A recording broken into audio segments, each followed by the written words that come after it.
And my first mural was actually, I was around 6, 7. And my mom, we lived like in a small shack in the Dominican Republic, and the walls were like kind of, they were plywood.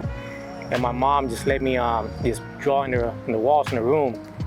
I mean, it's extremely important just because to be able to see a figure like Etheridge Knight on a mural, somebody that came from the street, somebody that looked like us.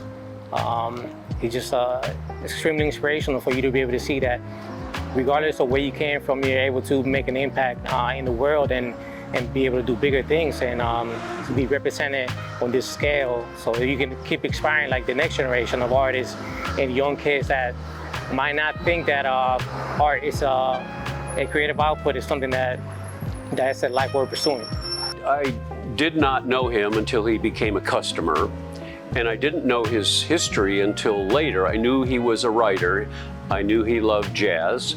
I knew he liked smoking inside a bar because you could at that time, because this is like the middle 80s, 1980s. He developed quite a following because of his talents, his expertise. He began to either do reciting of his work, not on stage, but just among a group that became followers, acolytes of him. They would bring in their work. He would have them read it.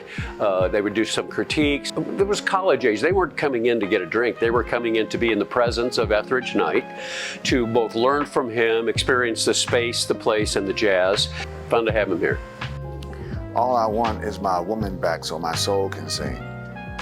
I mean, I think that's the breadth of it. In general, and what he was trying to do with his work was just to be honest first with himself, you know, and to look at what he had, you know, done with his life and not be afraid to say that. I mean, most poets are really talking about something specific in society.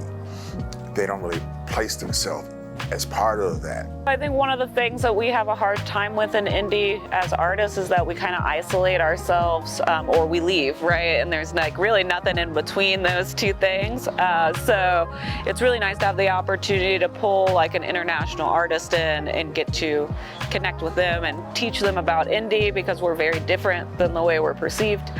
And also for me to get like that network and tips on how to navigate the larger national field while still, you know, centering Indiana, because that's my home. Knight discovered the transformative power of poetry, working as a journalist, connecting with renowned Black poets, and publishing his first book, Poems from Prison. Y'all look at him as an artist, but you know, he's my brother, so I never knew that he was loved so much, but thank you.